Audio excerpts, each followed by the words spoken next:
are in the house of God. Amen. Ngayon po ay araw ng Panginoon and today is the last day of the month of March. Amen. Ang akalain niyo po, kabilis ng panahon. No? Ngayon ay March 31. And it's a great blessing na sa huling linggo ng buwan ng Marso, nasa loob tayo ng simbahan. Amen. Mukhang maraming di nakapag-almusal. No? Amen. Alright, bago tayo magtuloy-tuloy sa ating Sunday school lesson, why don't you just look around, left, right, di nyo na kailangan umalis sa inyong upuan. Left, right, front, back, just shake hands, spread the excellent spirit, greet one another, and make sure that you'll be a blessing sa mga katabi po ninyo. Alright, nasa simbahan po tayo. We're in the house of God, and we ought to be happy and excited. Alright, muli na naman tayo mag-aaral ng salita ng Diyos. Alright, kung nagawa niyo na po yan, tayo po ay magtutuloy na sa ating Sunday School lesson. Good morning sa ating mga nasa Google Meet crowd and nasa Facebook crowd. Magandang umaga po sa inyo lahat. And let's open our Bibles. 1 Corinthians chapter 15. 1 Corinthians of your Bible, please. 1 Corinthians chapter 15. We'll read verses 12 to 19. And ngayon pong umaga po na ito ay sineselebrate ng mundo ang pagkabuhay ng Panginoong Jesucristo. Marami naghahanap sa kanila ng Easter egg. Nakalimutan ko sabihin last Sunday, di ko may paliwanag anong kinalaman ng Easter bunny sa Easter egg. Diba? Minsan meron pa nakikita dyan na may kung anong, di ko talaga maintindihan anong kinalaman ng rabbit sa itlog. Hindi naman nanganganak na itlog yun, di ba? Diba? Talagang may pauso rin sarili talaga ang mundo eh. Kaya napaka-importante mga kapatid na pupunta tayo sa simbahan, makikinig ng salita ng Diyos dahil dito tayo matututo. Amen. 1 Corinthians chapter 15 verses 12 to 19, and as I said, we are going to talk about resurrection reality. Alright? Yan po ang pag-uusapan natin ngayon. Resurrection reality. We're going to talk about the truth of the reality of the resurrection at anong kahalagahan nito sa buhay natin bilang isang Kristiyano. Alright? 1 Corinthians chapter 15 verse 12 to 19. Are you there? Amen.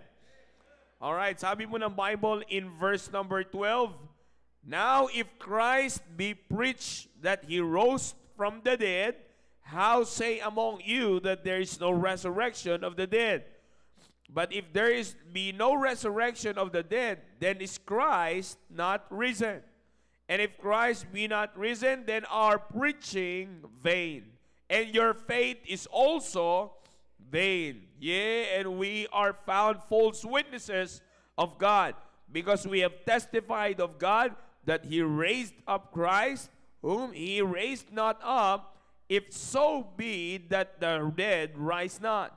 Verse 16, for if the dead rise not, then is not Christ raised. Verse 17, and if Christ be not raised, your faith is in vain. Ye are yet in your sins. Verse 18, then they also which are fallen asleep in Christ are perished. Verse 19, if in this life only we have hope in Christ, we are of all men most miserable. Tayo po ay manalangin. Dakilang Diyos sa mga mangyarihan sa lahat, maraming salamat po muli, Panginoon, sa oras po na ito na ipinagkaloob niyo po sa amin. Salamat at sa pagkakataon po na ito ay patuloy po kami mag-aaral, Panginoon, mula po sa inyong salita about the reality of resurrection, Panginoon. Please pour out your wisdom, knowledge, and understanding to us so that we will be able to understand this lesson, O God, spiritually and not emotionally, O God. And also, please continue, Holy Spirit, to guide us and give us all an excellent attitude, O God, towards each other, towards this Sunday school lesson, and towards the rest of the service, O God. And please continue to give us all the hungering and thirsting sa pakikinig po na inyong salita. And please bless us, O God. Sa oras po na ito, patuloy po kayong manguna sa aming sound system at even sa aming live broadcasting, sa aming media ministry.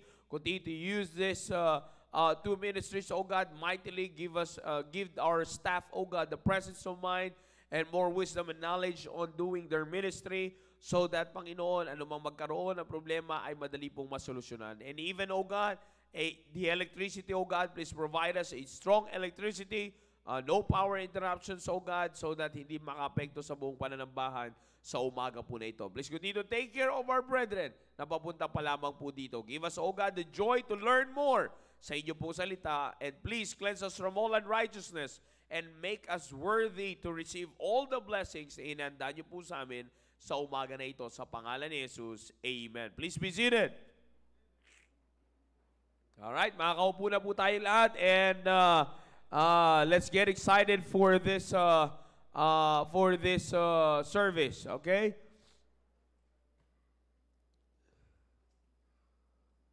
Alright.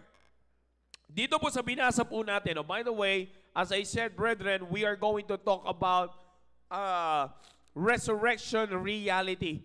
We're going to talk about resurrection reality. And alam niyo po, it's always a great thing to know, mga kapatid, that kung ano yung pinaniniwalaan po ninyo, alam naman po nating lahat yan, na kung ano yung pinaniniwalaan po natin, it's always a great thing na meron tayong valid foundation. Amen? And alam niyo po, isa yan sa pinaka-importante sa lahat, because most of the time, sa panahon po ngayon, ay kaya na lamang po sila nagkakaroon ng pinanghahawakan na isang bagay, not primarily that they understood not primarily that they understand it from a valid foundation, hindi po. But because of, pinanghahawakan na nila yan by hearsays. You see, not necessarily dahil sa nauunawaan po nila yung talagang kanilang pinaniniwalaan. Kaya nga po, mga kapatid, isa po yan sa importante na pag tayo ay may pinanghahawakang pinaniniwalaan, dapat meron tayong sinisiguradong valid foundation po. And bilang mga Kristiyano, and tayo ngayon dito bilang miyembro ng ating simbahan, and also para sa lahat po sa atin nasa loob ng auditorium po na ito, it's always a great blessing, mga kapatid, that we always have a valid source that talagang nagsimula pa bago pa tayo mabuhay, and that's none other than the Word of God. Amen. Amen. You see? So, because if we're going to, through the Bible, brethren, dito natin mapapamuhay, tandaan po natin, with the Bible as our valid foundation, here we can live our Christian lives in reality. Yan ang napaka-importante sa lahat. Ano po? I hope you're paying attention. Amen. Amen. Alright. Alam niyo po, yan po ang maganda sa salita ng Diyos. Dahil sa pamamagitan ng salita ng Diyos, natututo tayong ipamuhay ang ating buhay Kristiyano sa katotohanan. You see? And hindi po tayo namumuhay na tayo po ay linlang ng salita ng Diyos. So mga kapatid, reality of life, that's what I'm simply trying to tell you, brethren, is that when it comes to the reality of life, it can be seen, it can be learned, and it can be understood in the light of God's Word. You see, napaka-importante po niyan. Sabi ko nga, lalong-lalo na pagdating sa Panginoong Jesucristo. Pag ang paniniwala sa Panginoong Jesucristo ay hindi natin mismo nauunawaan ayon sa itinuturo ng salita ng Diyos, delikado po yan. Kailangan hindi po naipasa lang dahil sa hindi naipasa nga sa atin pero hindi naman natin naunawaan at nakita sa salita ng Diyos. Basta lang naipasa. See, ano pong labas niyan? Eh di parang chismis lang yan. You see, napapasa ng walang maliwanag na basihan. You see, lalo na pagdating sa Panginoong Jesucristo, as like I said, it's very important na makikita natin sa salita ng Diyos. Kaya nga dito sa loob po ng ating simbahan, lagi tayong bumabalik sa salita po ng Diyos. Because kung wala ang salita ng Diyos, wala tayong maliwanag na paliwanag at pangunawa saan? Sa buhay ng Panginoong Jesucristo. Particularly sa pagdating sa tinatawag po nating resurrection. Okay? Ngayon, pagdating po sa tinatawag nating resurrection, mga kapatid, napaka-importante na mapatunayan po natin ang reality ng resurrection ayon sa salita ng Diyos. You see, kasi po pagka naipasa lang yan by tradition and not really by understanding what the Word of God is giving us, ay wala pong yun yung sinasabi ng binasa natin kaninang talata, mapapawalang kwenta mga kapatid, yung pananampalataya na pinanghahawakan mo. You see, ano po yan? Konektado po yan. Hindi po yan pwedeng maging hiwalay. You see, tingnan niyo po, sa buhay po natin, dito sa binasa na natin po mga kapatid, na mga talata, maliwanag na makikita po natin na sa buhay natin, bilang isang Kristiyano, makikita natin ang kahalagahan ng reality of resurrection. Bilang isang Kristiyano mga kapatid, maliwanag dapat po sa atin ang tinatawag nating resurrection. Okay? Bakit? Dahil if resurrection is not real, ito po ang tandaan po natin. Nakasulat po yan dito sa verses na binasa po natin. If the resurrection is not real, then it means Christ is not risen. Okay? Kung hindi po totoo ang resurrection, then Christ is not risen. And if Christ is not risen, ito yan mga kapatid, sabi ng Biblia, our preaching is empty. Wala pong kwenta yung preaching na naririnig natin dito. Pagka ang Diyos ay hindi namuhay muli. If Christ is not risen, number one, our preaching is empty. Another one, our faith is in vain. You see, walang kwenta yung ating pananampalataya kapag hindi nabuhay muli ang Panginoon Jesucristo. Pangatlo, we are false witnesses. You see, yung pagiging Kristiyano natin ay peke or mali. Yan po yan. Ano pang kasunod? Sa amin ng Biblia, we are still on our sins. Ano pong ibig sabihin? Mamumuhay pa rin tayo sa kasalanan. And what's next? Yung mga namatay na, nauna na po sa atin, ang mga kapatiran natin, they are all hopeless. Kumbaga, wala na sila. Nasa impyerno na yun. Wala na pong pag-asa yun. You see? And then the last thing, if the Lord is not risen, kaawa-awa ang buhay po natin. Ang sabi ng Biblia dun sa last verse, verse 19, we are of all men most miserable. You see, akalain nyo po yan, hindi lamang po yan. Kung babasahin po natin ulit yan, sa mula verse number 12 hanggang verse number 19, andun po lahat yan. Kaya nga po, in other words mga kapatid, without resurrection, there is no Christianity. Alright? I hope you're still following. Amen.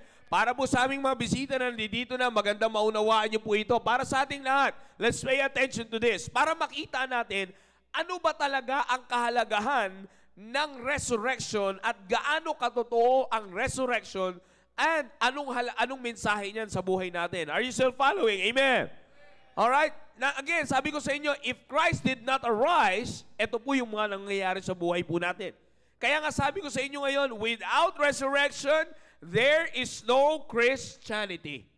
And without resurrection, since there is no Christianity, of course, there is no salvation.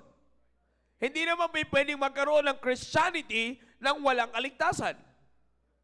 You see, that should be clear to us. Kaya nga po mga kapatid, ito yung palagi namin sinasabi dito para sa aming mga bisita, hindi ka pwedeng maging Kristiyano nang hindi ka tumatanggap sa Panginoong Jesucristo.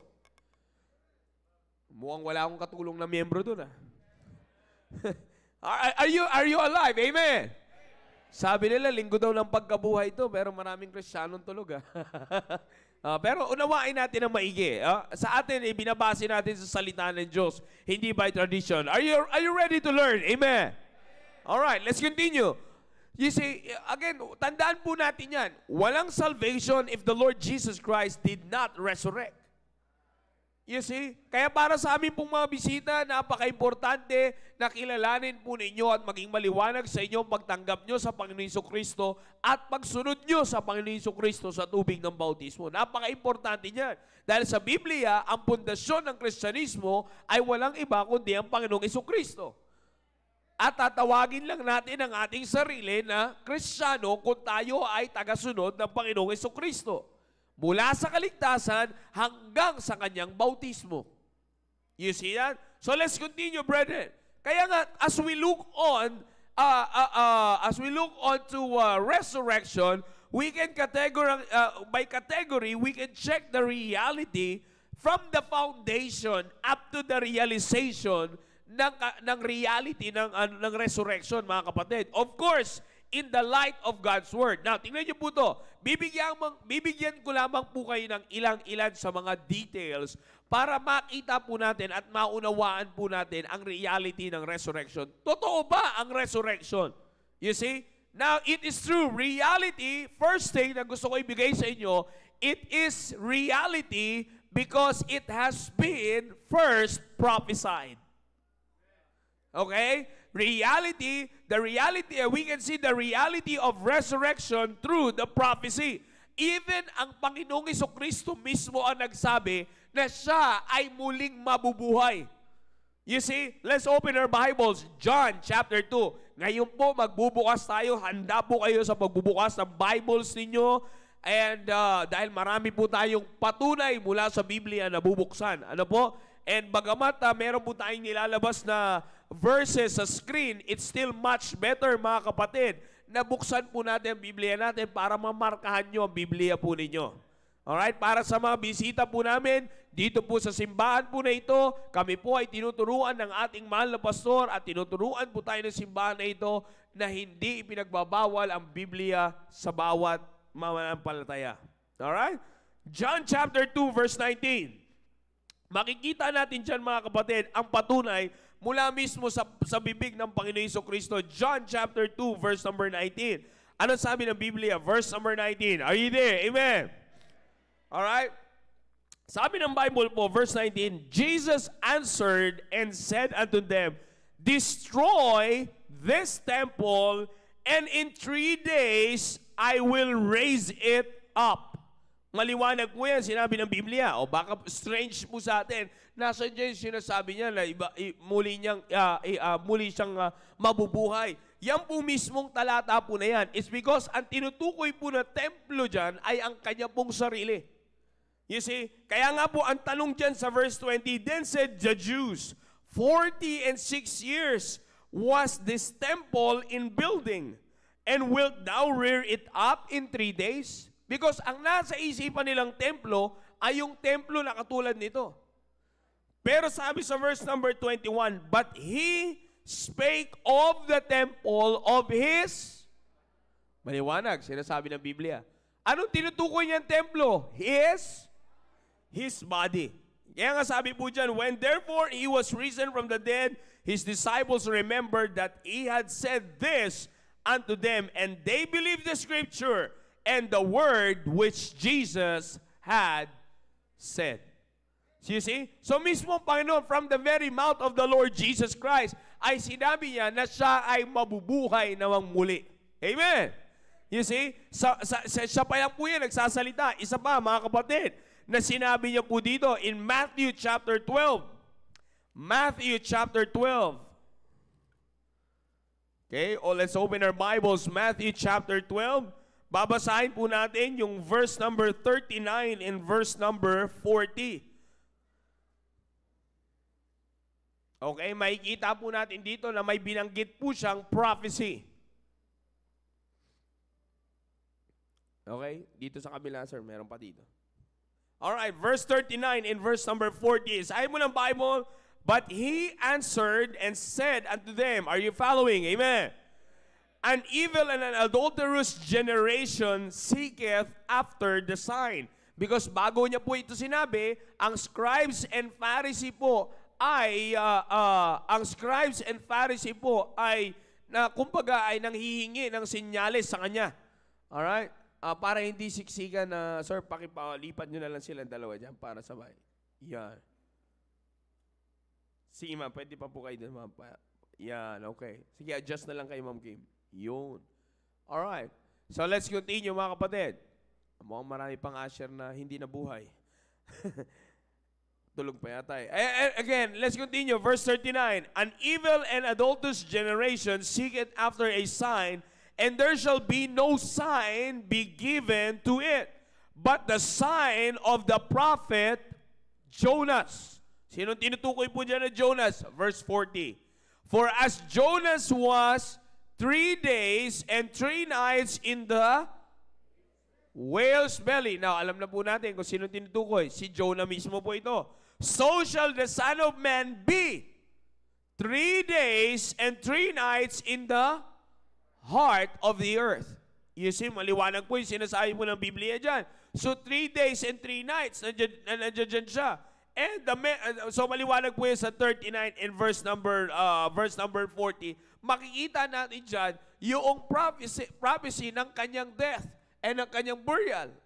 You see? And then the same thing din mga kapatid, na yung kanyang resurrection ay nandiyan din. The same thing na pag-deliver kay Jonah, ang ginamit niyang illustration kung paano na siya rin ay mabubuhay after that. After that 3 days and 3 nights. Maliwanag, sinasabi mo ng Bible. Let's go to Matthew chapter 20. Ito po mga kapatid ay play by play sa verse number chapter 20, verse 18 and 19. Mababasa naman po natin dito ang detailed play of what's going to happen with the Lord Jesus Christ. Okay? Verse number 18 and verse number 19. Are you there? Amen. Okay? Matthew chapter 20, verse number 18 and verse number 19. Sabi po ng Bible, behold, we go up to Jerusalem, and the Son of Man shall be betrayed unto the chief priests and unto the scribes. And they shall condemn him to death. Okay? Verse 19. And shall deliver him to the Gentiles to mock and to scourge and to crucify him. And the what? Third day he shall what? Rise again. Maliwanag po dyan. Ang nagsasalita po dito, if you have good Bibles with you, that is in a red letter. Those words are in red letter. Ibig sabihin, ang Panginoon Jesucristo mismo ang nagsasabi po dito. You see, buhay pa po siya nito. Sinabi niya na, sabi niya, maliwanag sinasabi ng Biblia, na ano po, in the third day, and the third day, he shall what?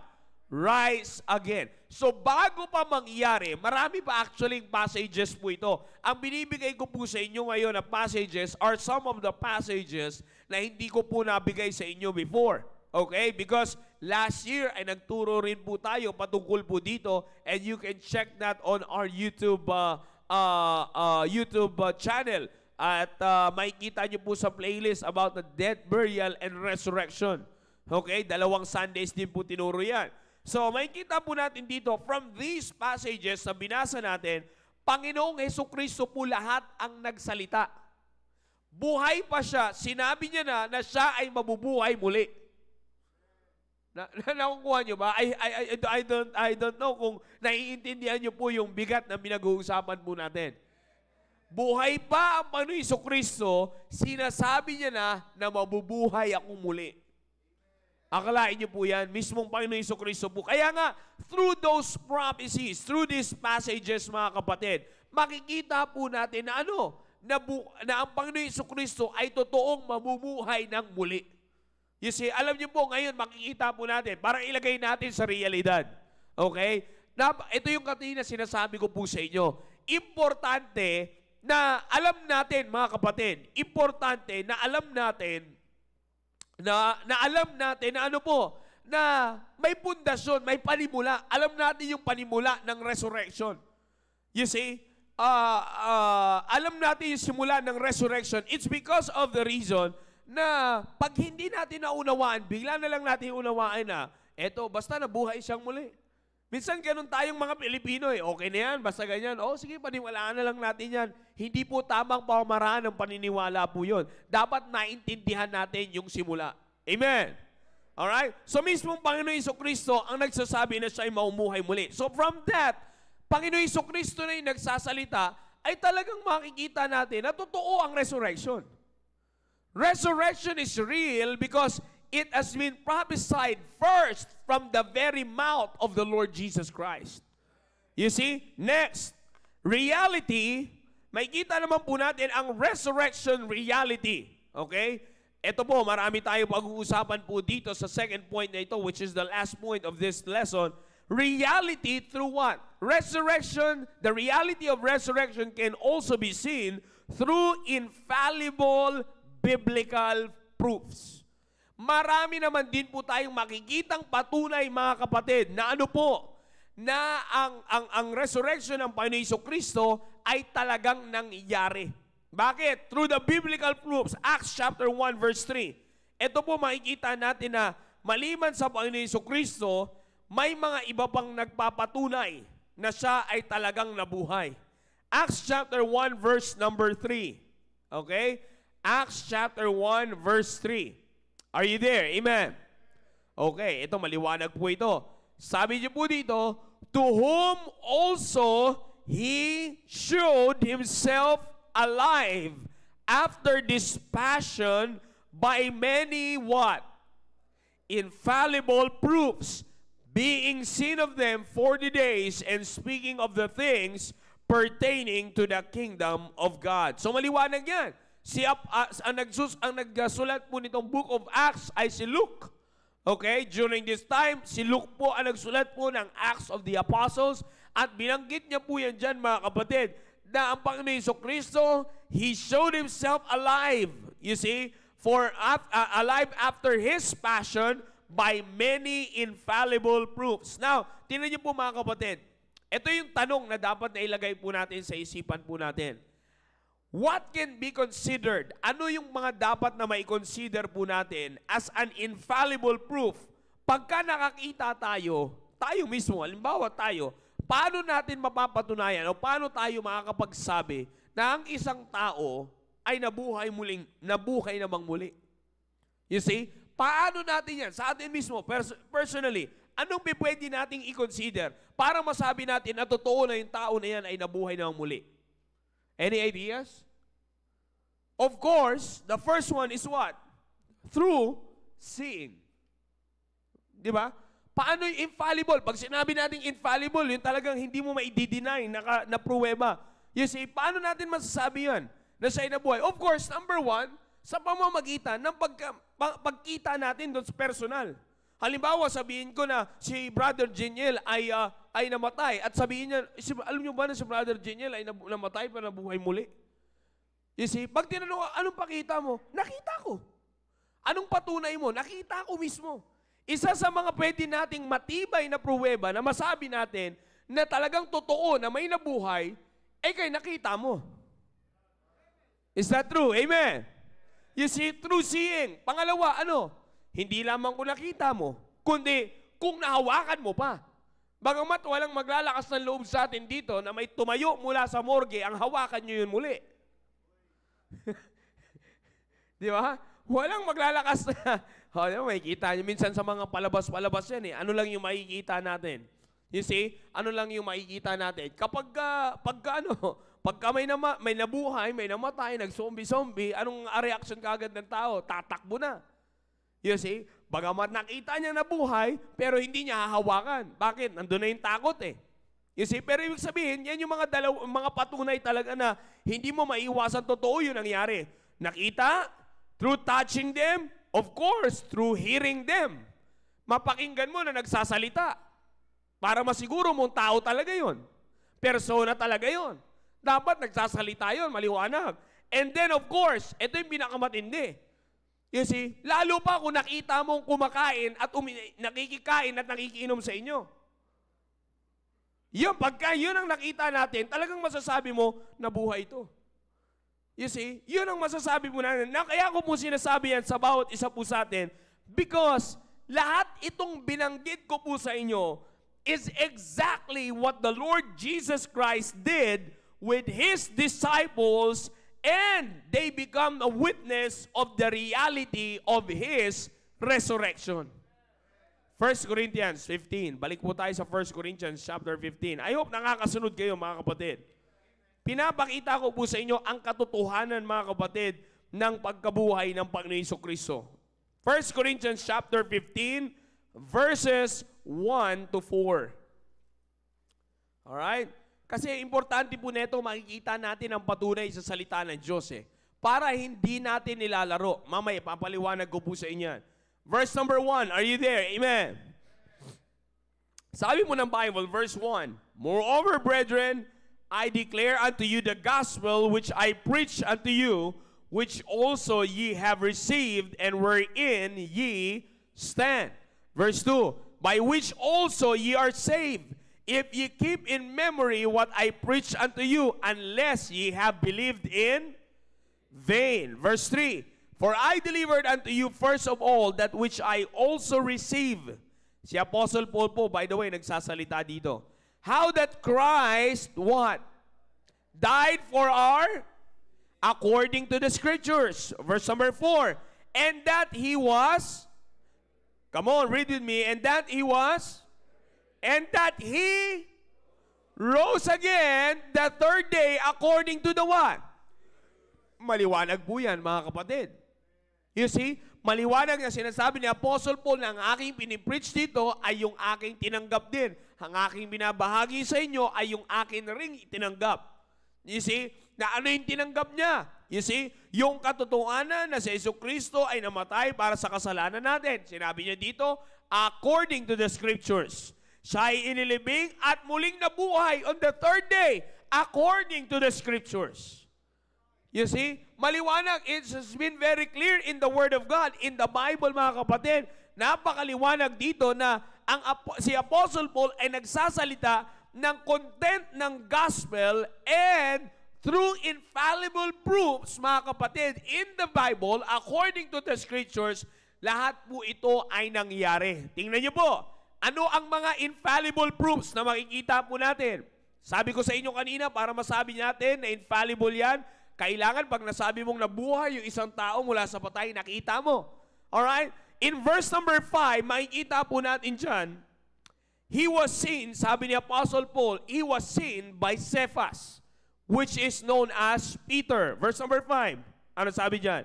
After niya sinabi yung he was buried and rose again the third day, according to the Scriptures, verse 5, ano sabi niya? He was seen of Cephas. And then isa pa, ang sinabi niya, then by the, so may nakakita. Kaya hindi kwentong barbero yung pagkabuhay ng Panginoon Jesucristo. Merong nakakita. You see?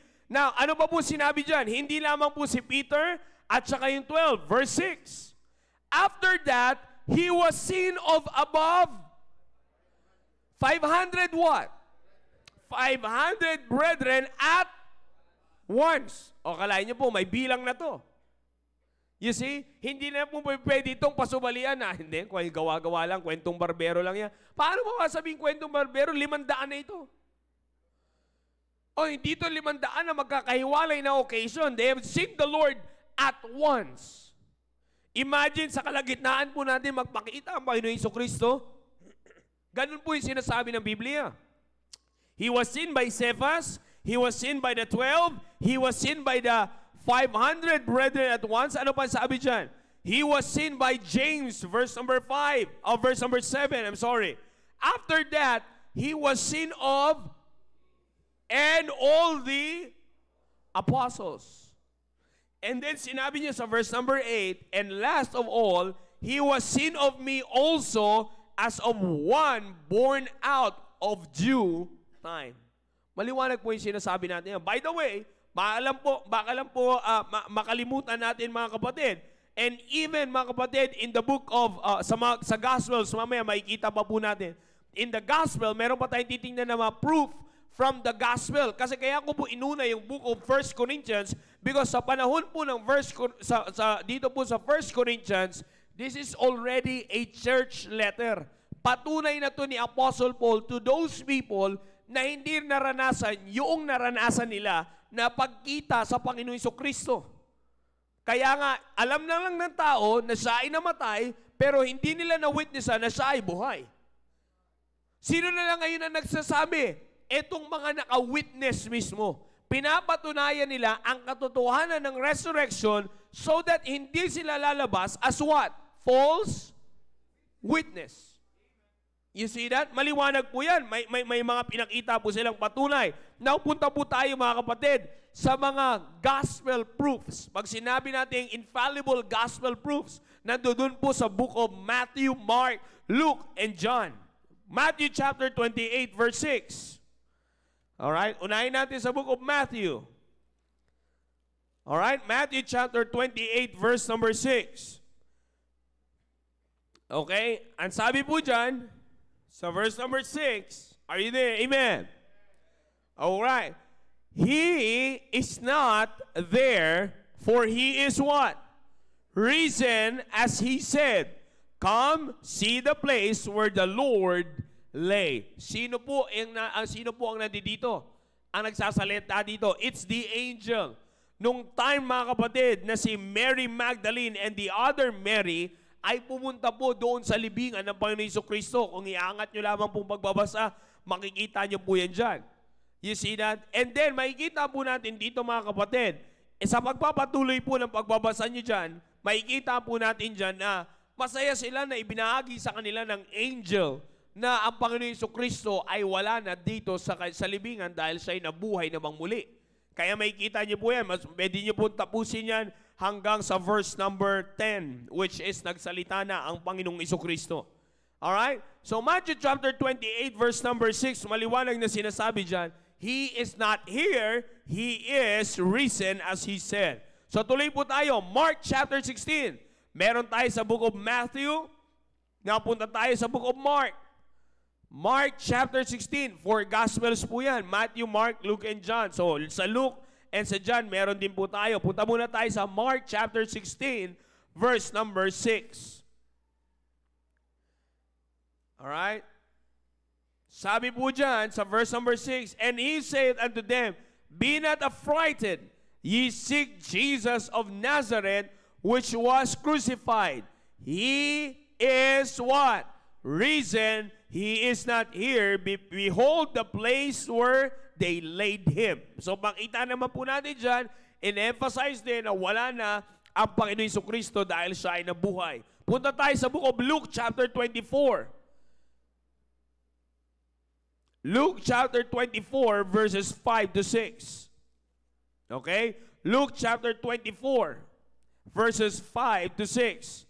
Sabi po ng Bible, verse number 5, And as they were afraid and bowed down their faces to the earth, they said unto them, Why seek ye the living among the... Bakit inahanap nyo ang buhay sa lugar sa mga patay? Verse number 6, sabi dyan, He is not what? Here, but is risen. Remember how He spake unto you when He was yet in Galilee, saying, The Son of Man must be delivered unto the hands of sinful men, and be crucified, and the third day rise again. Maliwanag po yan, sinabi na po ng Biblia. Kaya nga sa verse number 8, sabi po ng Bible, And they remembered His words, and returned from the sepulchre, and told all these things unto the 11, and to all the rest. So maliwanag po yung sinasabi niyan. Matthew, Mark, Luke, and the last gospel is the Gospel of John. John chapter 21, verse 14. Okay? John chapter 21, verse number 14. Alright? In John chapter 21, verse number 14, I'll just read first verse number 13. Jesus then cometh and taketh bread and giveth them, and fish likewise. Verse 14. This is now the third time that Jesus showed Himself to His disciples after that He was what? Risen from the dead. You see, akalain nyo kung iaakit nyo pa po yan sa verse number 12. And Jesus saith unto them, Come and dine. You see that? And none of the disciples durst ask Him who art thou, knowing that it was the Lord. You see? And then, yung binasa natin sa verse 13, Jesus then cometh and taketh what? Ano yung kinuha? Bread and what? Giveth them and what? Fish likewise. You see? Akalain niyo po yan? Niyaya pa silang kumain ng Panginoon Jesucristo. You see? So makikita po natin dito, ang reality from the gospel, these are infallible proofs. Oh, by the way, hindi ko na po sinama po dito, that's the same time, hindi na po natin pupuntahan yung account ni Thomas. Bakit? Si Thomas po, yung kanyang paniniwala at yung kanyang sinabi na not until mahawakan niya ang Panginoon Jesucristo, eh talagang maniniwala siya na si Kristo ay nabuhay. And yet, God appeared to him at pinahawak sa kanya ng Panginoon Jesucristo. You see? So, makikita po natin, through seeing, through touching, through hearing, and witnessing Him na nakasumama pa sa kanilang kainan, talagang ito po yung patunay na totoo ang pagkabuhay ng Panginoong Hesukristo. So makikita niyo po, ang binigay ko po sa inyo dito mga kapatid, tapos na po tayo, ang binigay ko lamang po sa inyo ngayong umaga ay the infallible proofs ng reality ng resurrection ng Panginoong Hesukristo. Alam niyo po ang kahalagahan ng ganitong information. We started from the foundation up to the realization. Bakit po? Kasi mga kapatid, this information will allow us to see na yung resurrection, bago mo yan i-portray, ay talagang dapat maunawaan mo muna kung ano ang pinagsimulan at para saan.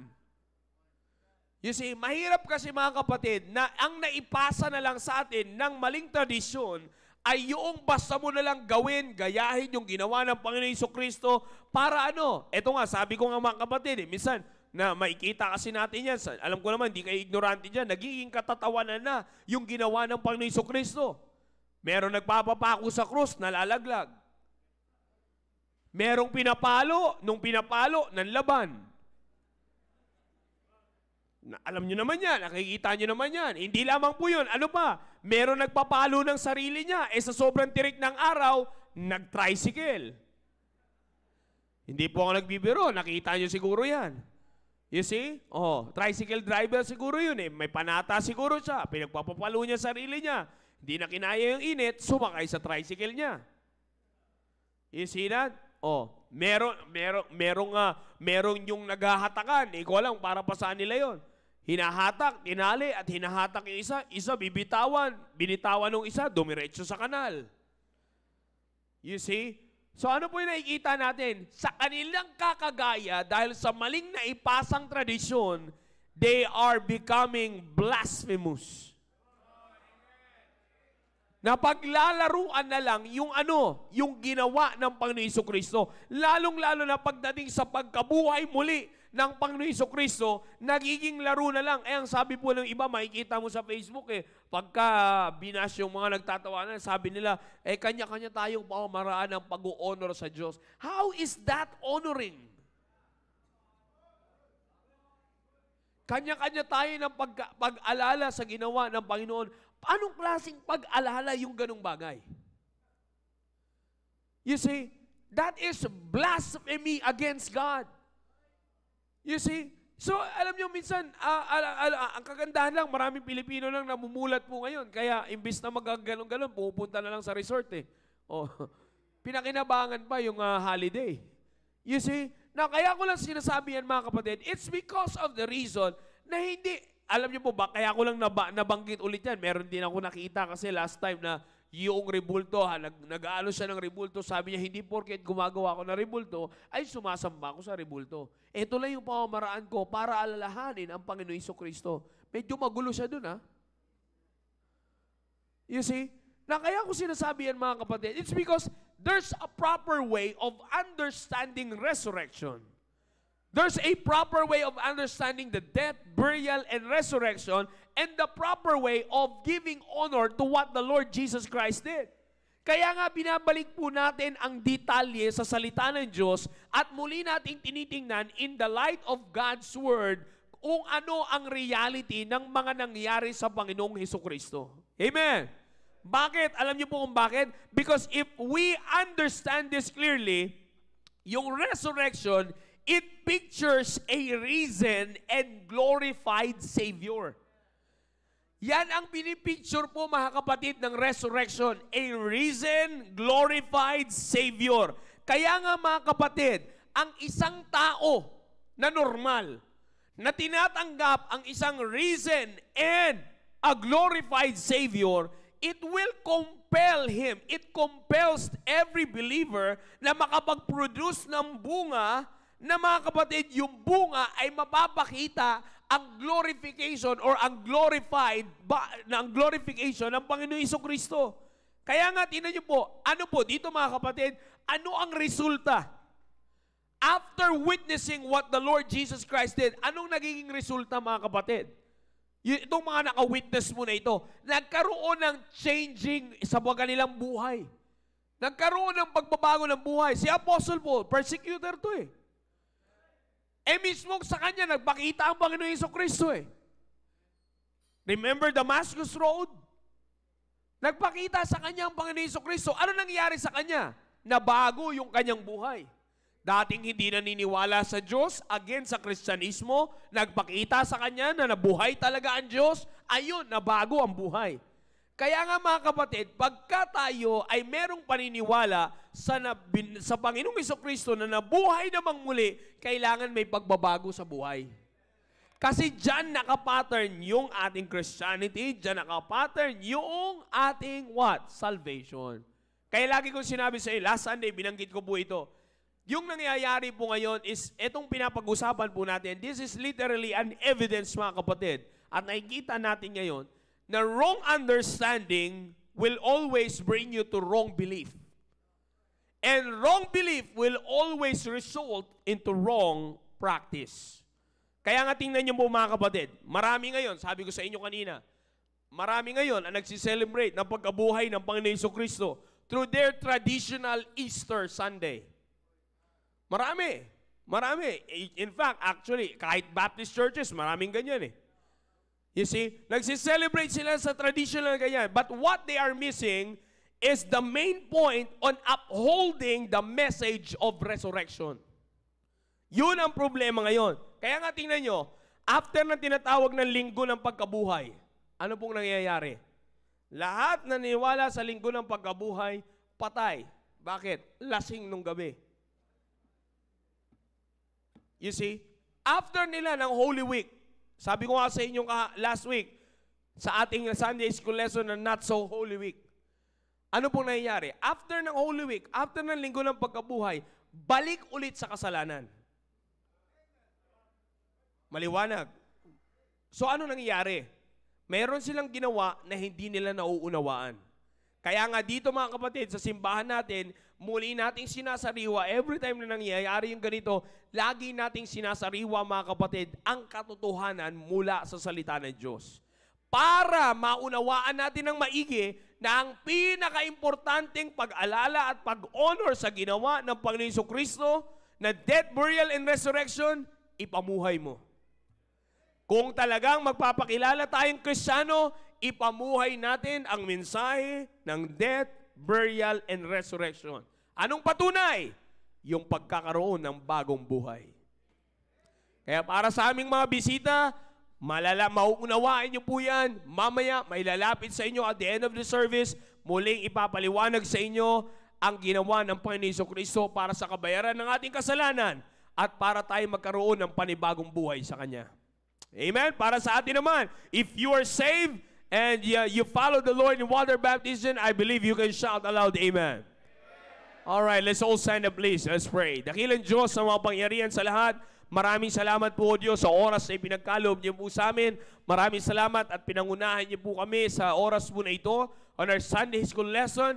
And thank you, God, for once again showing us the reality of your resurrection. Salamat, Panginoon Jesucristo, na kayo po ay nabuhay, Panginoon. At na yan po ang nagpapatunay na kami, we are not false witnesses, O God, and that our preaching is not in vain, O God. Salamat at meron pong salita ninyo na patuloy na gumagabay po sa amin. Patuloy niyo po kayong pangunahan sa mga natitirang oras sa aming pananambahan. Please continue to give us the excitement, O God, to learn more from your word. All the glory belongs to you. In Jesus' name we pray. Amen. All right, remain